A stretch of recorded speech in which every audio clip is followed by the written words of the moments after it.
ಕೆಲವರಿಗೆ ಹತ್ತಿರವಿದ್ದು ಹತಾಶೆಗೊಳ್ಳುವುದಕ್ಕಿಂತ ದೂರವಿದ್ದು ನೆನಪಾಗಿ ಉಳಿಯುವುದೇ ಒಳ್ಳೆಯದು. ಈ ದಿನಗಳಲ್ಲಿ ಯಾವ ಬಾಂಧವ್ಯವೂ ಉತ್ತಮವಾಗಿ ಉಳಿದಿಲ್ಲ. ಅವಶ್ಯಕತೆ ಇರುವವರೆಗೆ ಮಾತ್ರವೇ ಯಾವುದೇ ಬಂಧನವಾಗಲಿ ಬಾಂಧವ್ಯವಾಗಲಿ. ಅವರ ಅವಶ್ಯಕತೆ ತೀರಿದ ಬಳಿಕ ನಮ್ಮೊಂದಿಗಿನ ಬಾಂಧವ್ಯ ಭಾರವಾಗಿ ಬಿಡುತ್ತದೆ. ನಾವು ಇಷ್ಟಪಡುವ ವ್ಯಕ್ತಿಗಳಿಂದ ಬದುಕುವ ಆಶಯ ಹೆಚ್ಚಿಸುವ ಬದಲು ಬದುಕಲ್ಲಿ ವಿರಾಗವನ್ನು ಹೆಚ್ಚಿಸುವವರೇ ಹೆಚ್ಚಾಗಿರುವರು.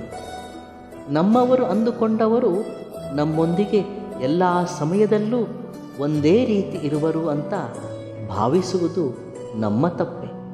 ಏಕೆಂದರೆ ಪ್ರಪಂಚದಲ್ಲಿ ಅತ್ಯಂತ ವೇಗವಾಗಿ ಬದಲಾಗೋದು ಮನುಷ್ಯನ ಮನಸ್ಸು, ಹಾಗೆ ಅವರ ಒಂದು ಆಲೋಚನೆ ಮಾತ್ರವೇ.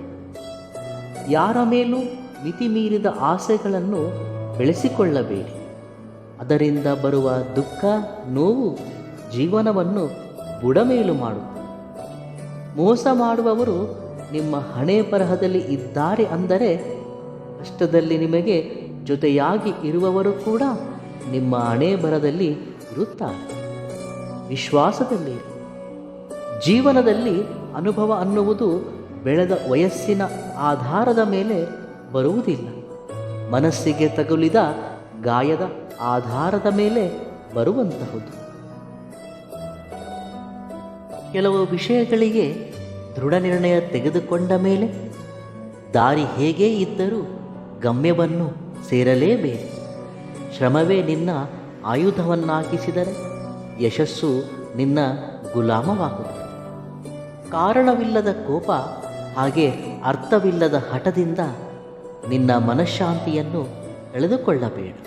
ಹಠಮಾರಿತನ ಏನನ್ನಾದರೂ ಸಾಧಿಸುವುದರಲ್ಲಿ ಇರಬೇಕೇ ಹೊರತು ಅರ್ಥವಿಲ್ಲದನ್ನು ಚರ್ಚಿಸುವುದರಲ್ಲಿ ಅಲ್ಲ. ಯಾರಿಂದಲೂ ಹೆಚ್ಚಾಗಿ ಏನನ್ನು ಆಶಿಸಬೇಡ. ಅದು ನಿನ್ನ ಆನಂದವನ್ನು ನಾಶಪಡಿಸಬಲ್ಲದು. ಪೂರ್ವಜರು ಸಂಪಾದಿಸಿದ ಆಸ್ತಿ ಇಲ್ಲದಿದ್ದರೂ, ವಂಶಪಾರಂಪರ್ಯ ಅಧಿಕಾರ ಇಲ್ಲದಿದ್ದರೂ, ಆಲೋಚಿಸುವ ಶಕ್ತಿ, ಕಷ್ಟಪಟ್ಟು ಕೆಲಸ ಮಾಡುವ ಸಿದ್ಧಾಂತ, ಶ್ರಮಿಸಿ ಕೆಲಸ ಮಾಡುವ ಸಹನೆ ಇವೆಲ್ಲ ನಿನ್ನಲ್ಲಿ ಇದ್ದರೆ ನಿನ್ನನ್ನು ತಡೆಯುವವರು ಯಾರೂ ಇಲ್ಲ.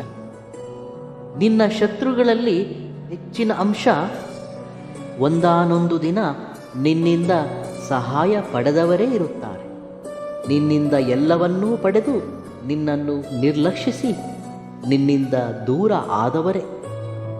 ಎಷ್ಟೇ ನೀರು ಎರೆದರೂ ಮರುಭೂಮಿಯಲ್ಲಿ ಮರ ಬೆಳೆಸುವುದು ಕಷ್ಟ. ಹಾಗೆ ಎಷ್ಟೇ ಜನ್ಮವೆತ್ತಿದರೂ ತಂದೆ ತಾಯಿ ಋಣ ತೀರಿಸುವುದು ಕಷ್ಟ ಸಾಧ್ಯ. ನಿಜವಾಗಿಯೂ ಒಂಟಿತನವೆಂದರೆ ಏನು ಗೊತ್ತೇ? ಒಂಟಿತನವೆಂದರೆ ಯಾರೂ ಇಲ್ಲದಿರುವುದಲ್ಲ, ಎಲ್ಲರೂ ಇದ್ದು ನಮ್ಮನ್ನು ಅರ್ಥ ಮಾಡಿಕೊಳ್ಳದಿರುವುದೇ ನಿಜವಾದ ಒಂಟಿತನ, ಹೌದಲ್ಲವೇ? ಇರುವ ಈ ಚಿಕ್ಕ ಜೀವನವನ್ನು ಸಂತೋಷವಾಗಿ ಕಳೆಯಿರಿ.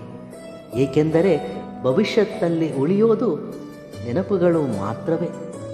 ಸಮಯ ಉಳಿಯುವುದಿಲ್ಲ. ಈ ಸಮಯವನ್ನು ಸಂತೋಷದಿಂದ ಕಳೆಯಿರಿ. ಆಯಾಸಗೊಳ್ಳುವವರೆಗೂ ಆಡಿದರೆ ಅದು ಆಟ, ಗೆಲ್ಲುವವರೆಗೂ ಹೋರಾಡಿದರೆ ಅದು ಯುದ್ಧ. ಸಾಯುವವರೆಗೂ ಬದುಕುವುದೇ ಜೀವನ. ಸತ್ತ ಮೇಲೂ ಬದುಕುವುದೇ ನಿನ್ನ ಮಹಾಂತನ. ಉನ್ನತವಾಗಿ ಬದುಕುವುದಕ್ಕೆ ಕೈ ತುಂಬ ಹಣವಿರಬೇಕೆಂದೇನೂ ಇಲ್ಲ. ಮನಸ್ಸಿನ ತುಂಬ ಮಹೋನ್ನತ ಭಾವವಿದ್ದರೆ ಸಾಕು. ಅದೇ ನಿನ್ನನ್ನು ಉನ್ನತ ಸ್ಥಾನದಲ್ಲಿ ನಿಲ್ಲಿಸುತ್ತದೆ. ಈ ಪ್ರಪಂಚದಲ್ಲಿ ನಮಗಾಗಿ ಏನೂ ಇಲ್ಲದಿದ್ದರೂ ತೊಂದರೆಯಿಲ್ಲ. ನಾವೇ ಪ್ರಪಂಚವೆಂದು ಭಾವಿಸುವ ಒಬ್ಬ ಸಂಗಾತಿ ಇದ್ದರೆ ಸಾಕು. ಜೀವನವೆಲ್ಲ ಪ್ರಶಾಂತವಾಗಿ ಬದುಕಬಲ್ಲೆ. ನಾವು ಮಾತನಾಡುವ ಮಾತುಗಳು ಇತರರ ವ್ಯಕ್ತಿಗಳನ್ನು ಸಂತೋಷಗೊಳಿಸದಿದ್ದರೂ ತೊಂದರೆಯಿಲ್ಲ. ಅವಮಾನಿಸದಿದ್ದರೆ ಸಾಕು. ಯಾರ ಯೋಚನೆ ಅವರಿಗೆ, ಯಾರ ಮೌಲ್ಯ ಅವರಿಗೆ, ಹಾಗೂ ಯಾರ ಸ್ಥಾನ ಅವರಿಗೇ ಇರುತ್ತೆ ಅಲ್ಲವೇ? ಯೋಚಿಸಿ ಮಾತನಾಡಿ. ಕತ್ತಲಾದರೆ ಚಂದ್ರನೇ ರಾಜ. ಬೆಳಗಾದರೆ ಸೂರ್ಯನೇ ರಾಜ. ಒಂದು ದಿನವೇ ಒಬ್ಬರದು ಆಗದಿದ್ದಾಗ ಎಲ್ಲ ದಿನಗಳು ನಮ್ಮವೇ ಹೇಗಾಗಲು ಸಾಧ್ಯ? ನಮ್ಮದಲ್ಲದ ದಿನದಂದು ನಾವು ಮೌನವಾಗಿ ಇರಬೇಕು. ನಮ್ಮ ದಿನದಂದು ನಾವು ವಿನಯವಾಗಿರಬೇಕು. ಇದೇ ಜೀವನ. ಕೆಲವು ಬಾರಿ ಇತರರು ಆಡುವ ಸಿಹಿಯಾದ ಮಾತುಗಳ ಹಿಂದೆ ವಿಷವೂ ತುಂಬಿರುತ್ತದೆ. ಅದನ್ನು ಸೂಕ್ಷ್ಮವಾಗಿ ಗ್ರಹಿಸಬೇಕು. ಇಲ್ಲದಿದ್ದರೆ ಮೋಸ ಹೋಗುವೆವು. ಹೀಗೆ ಬಹಳಷ್ಟು ಜನರು ಅವರ ಮಾತುಗಳನ್ನು ನಂಬಿ ಬಹಳಷ್ಟು ವಿಧದಲ್ಲಿ ಮೋಸ ಹೋಗಿರುವರು. ವ್ಯವಹಾರದಲ್ಲಿ, ಬಾಂಧವ್ಯಗಳಲ್ಲಿ, ಆರ್ಥಿಕವಾಗಿ, ಇನ್ನೂ ಹಲವು ರೀತಿಯಲ್ಲಿ ಇದು ನಿಮಗೂ ಅನುಭವ ಆಗಿರಬಹುದು. ಅದಕ್ಕೆ ಸಿಹಿಯಾದ ಮಾತಿನ ಹಿಂದೆ ವಿಷವಿದೆಯೇ ಎಂದು ಯೋಚಿಸಿ ಮುನ್ನಡೆಯಿರಿ. ಸಂಕಟಗಳು ದೊಡ್ಡದು, ಸಂಬಂಧಗಳು ದೊಡ್ಡದು. ನನ್ನ ಕೇಳಿದರೆ ಅವಸರಕ್ಕೆ ಉಪಯೋಗಿಸಿಕೊಂಡು ದೂರ ಆಗುವ ಸಂಬಂಧಗಳಿಗಿಂತ ಪ್ರತಿ ಕ್ಷಣವೂ ಜೊತೆಗಿರುವ ಸಂಕಟಗಳೇ ದೊಡ್ಡದು.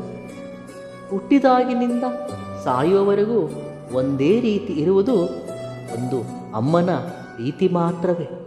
ಆ ಪ್ರೇಮದಲ್ಲಿ ಯಾವತ್ತೂ ಬದಲಾವಣೆ ಆಗಲು ಸಾಧ್ಯವಿಲ್ಲ. ಅದಕ್ಕೆ ಹೇಳಿರುವುದು ಅಮ್ಮನಿಗೆ ಮಿಗಿಲಾದ ದೈವವಿಲ್ಲ ಎಂದು. ಇದನ್ನು ಯಾರೂ ಅಲ್ಲಗಳೆಯಲಾರ. ಕೆಲವರಿಗೆ ನಾವು ಹೇಳುವ ಉತ್ತರಕ್ಕಿಂತ ಕಾಲ ಹೇಳುವ ಉತ್ತರವೇ ಸರಿಯಾಗಿ ಇರುತ್ತದೆ.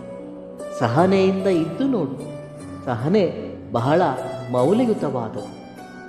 ಜೀವನದಲ್ಲಿ ಗೆಲ್ಲುವುದಕ್ಕೆ ನಮ್ಮಲ್ಲಿ ಬಲವೊಂದೇ ಇದ್ದರೆ ಸಾಕಾಗುವುದಿಲ್ಲ. ಇತರರ ದೌರ್ಬಲ್ಯವೂ ತಿಳಿದಿರಬೇಕು. ಯಾವುದೇ ವ್ಯಕ್ತಿ ತನ್ನ ಒಂದು ಬುದ್ಧಿಯಿಂದಲೇ ನಾಶವಾಗುತ್ತಾನೆ ಹೊರತು ನನ್ನ ಒಂದು ಶತ್ರುವಿನಿಂದಲ್ಲ. ಯಾವುದೇ ಪರಿಸ್ಥಿತಿಗಳು ನೋಡುಗರಿಗೆ ಒಂದು ರೀತಿ, ಹಾಗೆ ಅನುಭವಿಸುವವರಿಗೆ ಒಂದು ರೀತಿ ಕಾಣಿಸುತ್ತದೆ. ಅನುಭವಿಸುವವರಿಗೆ ಇರುವಷ್ಟು ದುಃಖ, ನೋವು ನೋಡುಗರಿಗೆ ಇರುವುದಿಲ್ಲ. ಅದಕ್ಕೆ ಹೇಳುವುದು ಸುಲಭವೆಂದು. ಧೈರ್ಯದಿಂದ ಇರಿ, ಶಾಂತಿಯಿಂದ ಇರಿ, ಸಮಾಧಾನದಿಂದ ಇರಿ. ಖಂಡಿತವಾಗಿಯೂ ಎಲ್ಲವೂ ಒಳ್ಳೆಯದೇ ಆಗುತ್ತದೆ. ಇವೆಲ್ಲವುಗಳಲ್ಲಿ ನಿಮಗಿಷ್ಟವಾದ ಸೂಕ್ತಿಯನ್ನು ಕಾಮೆಂಟ್ ಮುಖಾಂತರ ತಿಳಿಸಿ. ವಿಡಿಯೋ ಇಷ್ಟವಾದಲ್ಲಿ ಸಬ್ಸ್ಕ್ರೈಬ್ ಮಾಡಿ ಮತ್ತು ಲೈಕ್ ಮಾಡಿ. ಧನ್ಯವಾದಗಳು.